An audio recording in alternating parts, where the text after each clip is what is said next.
Alright, so having used the bokken, it's been doing movements, you know,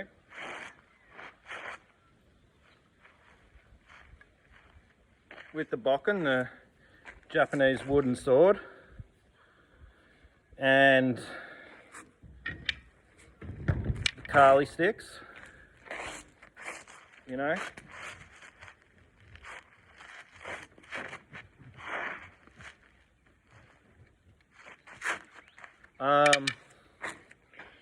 I thought, which is something I used to do, I'm going to, because I'm fairly creative and I've started to create my own style, the Roo Fist method, or Roo Fist Kung Fu, whatever you want to call it. And this is a quarterstaff or a bow staff. So in the vein of these weapons, I'm going to see if I can use my hands, fists, etc., even elbows maybe, in the spirit, so to speak, of these weapons. So let's start with the sword first. How could I use my weapons? How the sword, how if I was holding a sword, how would that work? And guess what? It works. Right? So, holding a sword, right? What have I got? I could elbow while still holding the sword. Might have to change my grip, but I could elbow, right? I could punch. I could punch with two different sort of fists. One supinated and one pronated. So I could strike here and even have the elbow here guarding. Bring that through, right? Empty hand movements. If I was holding the sword with one hand as well. Hammer fist movements, right? Just imagine the arms as being like an extension of a weapon. Knife hand movements.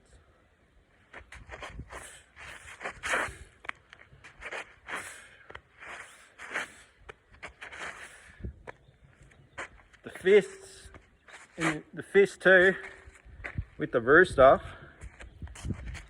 Can even curve that. So you could punch. You're doing an uppercut and a punch at the same time, really. This is where we can be creative with our martial arts, you know. And if you were in a confrontation, no one's going to know what you're doing because they've never seen it before. You know, just thinking outside the box. Same as, it's pretty much the same if I was using the staff, really. The same sort of movements again to use the staff. Because remember, a lot of martial arts come from weapon arts or weapon training, or just the fact that they had like items or tools around that, like cutting with an axe or whatever it is, you know. I can't think of it off the top of my head, like things they used to use to grind the powder, grind the flour, and you know, different things like that. Not explaining it the best, sorry, but so here, if I was holding a staff, you know, it's basically a punch there, isn't it? So if I'm back here, holding the staff,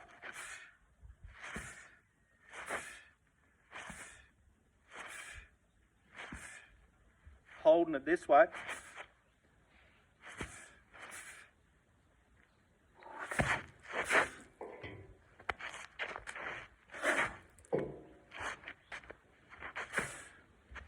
coming over the top, holding the staff like this,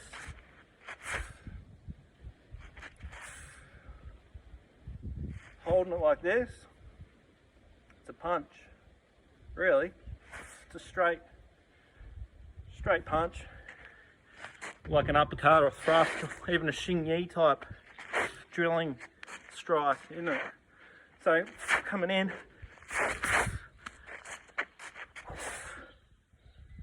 you know, turn the body on the side. You got like a classic sort of high, that would be vertical, I suppose, horizontal type hook. Dropping that bow staff, if I was holding it, you know, I got it here. Hammer fist. This is a hammer fist coming in, right? So the staff can shoot out if I turn it. It's a hammer fist, isn't it?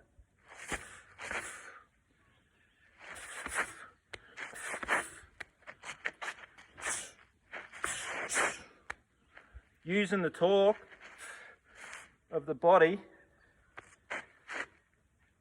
What else could it be? Elbow, coming that way, elbowing over the top. So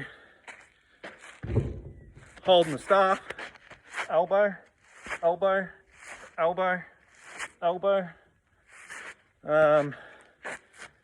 holding it that way, holding it this way. You can elbow, you know, probably elbow in here, elbow this way. What about these bad boys? Hey, what's all this? Open hand strikes.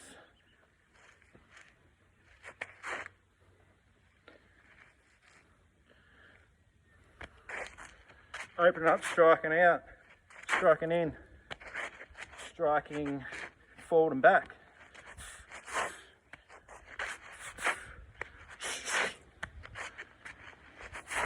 Striking over, striking that way, striking across the body, striking that way, striking inwards,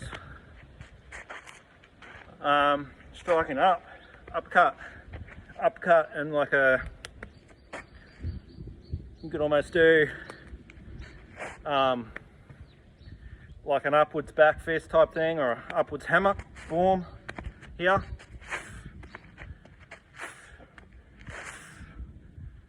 You know, and then coming down. So it's up, hammer in, come across, and again,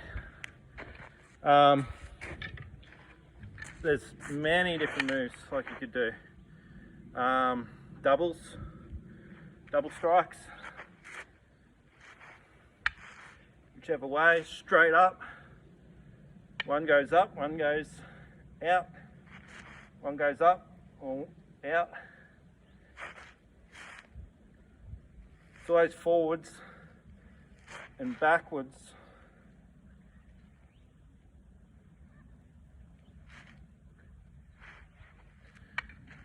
Sort of no matter what you do, when it's weapons or the bodily weapons, our fists and elbows and things like that. So again, using 2 weapons going over top here, it ends up being your elbows over top, both going one way, both going the other way.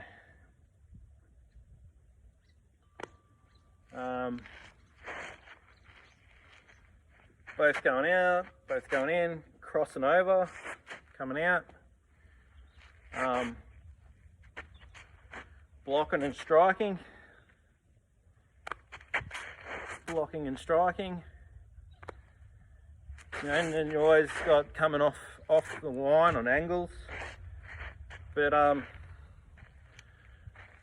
just an idea and a different way to look at things, and sort of